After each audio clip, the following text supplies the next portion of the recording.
Good day, I'm Gian, and I'm here to talk about the flavor and food additive industries.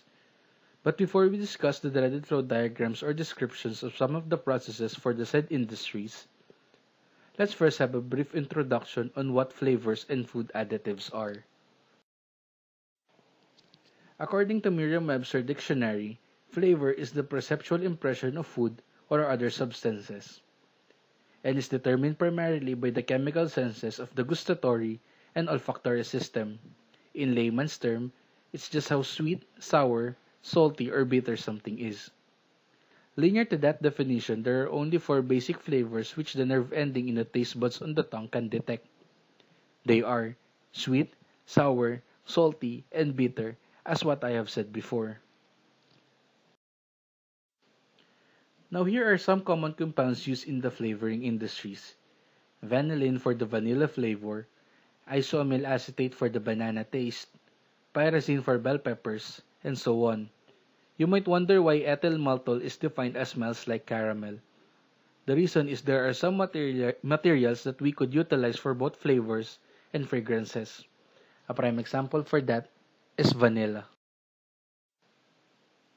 That being said, natural fruit concentrates or fruit flavors are handled in different manner because of the large percentage of water in most common fruits. Also, the presence of considerable amount of sugar and as they're easily fermented materials. Special processes must be frequently employed for fruit concentrates.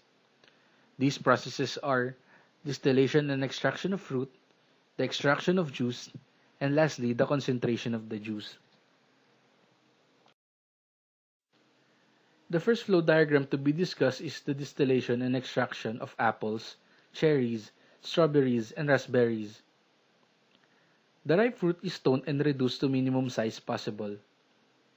It is then subjected to a steam distillation, the type of distillation that we perform on our organic chemistry laboratory using lemongrass. The steam distillation process will be performed until all aromas is concentrated in a small portion of aqueous distillate. The aqueous distillate is then extracted with low boiling petroleum ether. After the extraction step, the used ether is then flushed under a vacuum to leave the essence of the fruit used. Next will be the process for the extraction of the juice. In this system, the expressed and filtered juice is extracted directly without a steam distillation. Occasionally, the juice is allowed to ferment slightly before extraction. This method will result in a fuller flavor of the juice. And lastly, for the concentration of the juice, the expressed and filtered juice is concentrated in vacuum evaporators with a low degree heat until the water is largely driven off and the sugar concentration is high enough to inhibit bacterial growth at 60%. This type of process often has a jam or cook flavor. Another method of concentration of juice is by freezing. After reducing the temperature of the system, the mash of practically ice is filtered out and partly concentrated juice is frozen and filtered. Freezing is the optimum method of producing concentrated juice since there is little injury to heat and the slight of flavor from oxidation could be avoided. After talking about fruit juices, we could now head to the process for the production of chocolates from cocoa beans or pods. The production of chocolates from cocoa beans could be divided into three sections, for simplification of the flow diagrams involved. These sections could be specified as Section 1, the fermentation of cocoa beans, Section 2, the transformation of cocoa beans to cocoa nibs. Cocoa nibs are small pieces of cocoa beans that are treated and ready to eat. And lastly, Section 3, or the formation of chocolates from the said cocoa nibs. Again, Section 1 is the fermentation of cocoa beans. For these steps, the cocoa beans or pods are split open and the watery pulp after splitting that contains the seeds are allowed to ferment in boxes from 2 to 7 days. This step is done further to kill the embryo of the cocoa beans, reduces the toughness of the beans, free theobromine from glucosides, and reduces the tannins or the protein binder content of the cocoa beans. The fermentation process is necessary for the flavor of the final product. The fermented cocoa beans are dried and shipped to manufacturing centers or could be passed on to our next section, which is our section 2, or the section where we process the fermented cocoa beans to be cocoa nibs. That being said, the beans are then heated in a rotary roaster at an operating temperature of 105 to 120 degrees Celsius. These develop the true chocolate flavor and aroma. It also removes unpleasant tannins and other volatile matter such as butyric and acetic acid, organic bases, and amides. It also embrittles the husk of the cocoa beans. After the heating process, the treated cocoa beans are quickly cooled to prevent over-roasting. The cooled cocoa beans are then cracked via a conical mill, then further dehusked by an airstream. The last step is to degerminate the now cocoa nibs before shipping the cocoa nibs to manufacturers, or pass on to our last section, which is the section 3, or the production of chocolate from cocoa nibs. For the last section of the chocolate making process, solid sugars are ground in a closed-circuit disintegrator, and adjacent to the disintegrator, the cocoa nibs are milled using a disc mill with closed-circuit removal of fines. The two streams are then mixed. The mixing process will then produce a fine uniform paste. The paste is then run through a granite bed with reciprocally acting granite rollers. It reduces the particle size of the paste to an average of less than 1 micrometer. The solution is now then passed through a steam heater at an operating temperature of 57 degrees Celsius. After heating the said solution, it will form a viscous liquid, which is what we call chocolate. That would be the general process in making chocolates via cocoa beans. Of course, there are other methods performed by different manufacturing plants, but the gist of those different processes are just the same. Before we proceed to our last process flow diagram, I think I should first tell you a misconception about our very famous flavoring, betchin, or monosodium glutamate.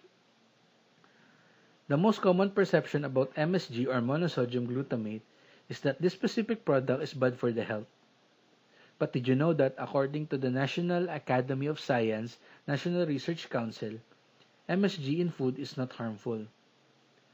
Also, the Food and Agricultural Organization of the World Health Organization or WHO approved the usage of MSG since 1974. Here are some interesting facts about monosodium glutamate. Prior to misconception, MSG is not carcinogenic. MSG is just a simple glutamate in sodium salt form. It does not cause any allergen. Monosodium glutamate can aid to vital functioning of the body. Glutamate is the primary source of energy for the intestine, and dietary glutamate is instantly utilized by the intestine. And lastly, MSG contains 30% of the amount of the sodium found in the table salt.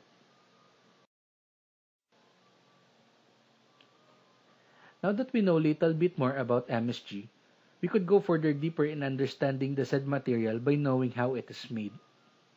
But first, we should know what raw materials to use for the production of any product. For the production of MSG, sugarcane is utilized. The said sugarcane undergoes fermentation to produce MSG. Or to further elaborate, the sugarcane is first milled and juiced to produce sugar molasses, or the untreated liquid sugar.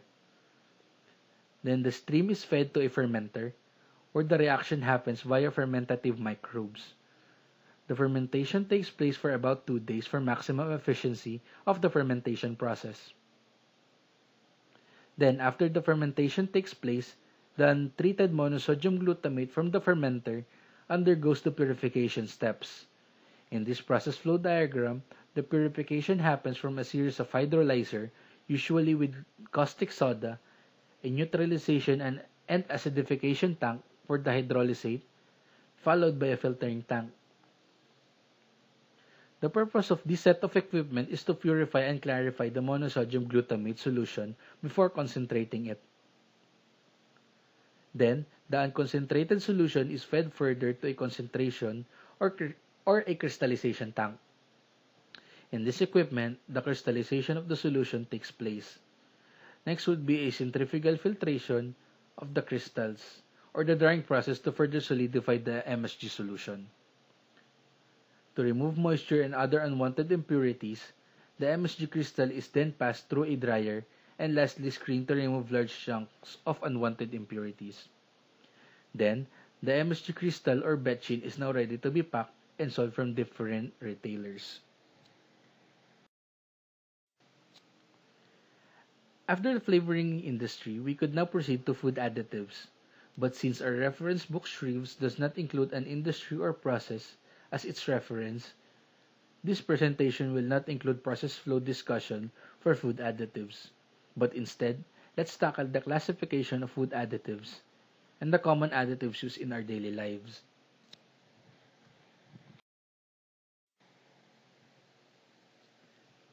On that note, there are two kinds of additives, namely, intentional additives and incidental additives. Now let's define the difference between them. Intentional additives are additives or substances added in controlled amounts to improve its nutritive value, add flavor, or preserve the quality of food. Some examples of these additives are the monosodium glutamate, vinegar, starch, salt, and the likes. On the other hand, incidental additives are substances with no function or technical effect in the finished food. Examples of these are physical contact of the materials with the ingredients of the packaging, and lastly, the surface coating of the equipment utilized. The table shows the different types of food additives and its purposes, together with some warnings or notes to consider when using a specific additives. The said additives are colors, preservatives, antioxidants, emulsifiers and stabilizers, thickeners, flavor enhancers, sweeteners, and flavorings.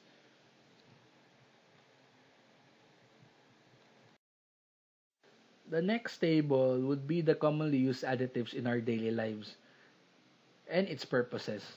Some additives to be used are the propionic and benzoic acid for chemical preservatives, acetic acid and sodium citrate for buffers and neutralizing agent, polysorbates for emulsifying agent, ascorbic acid for nutrients, and so on.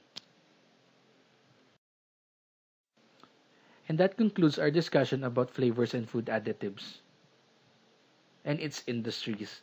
For more questions, kindly do it via our Blackboard Learn. Thank you for listening and God bless.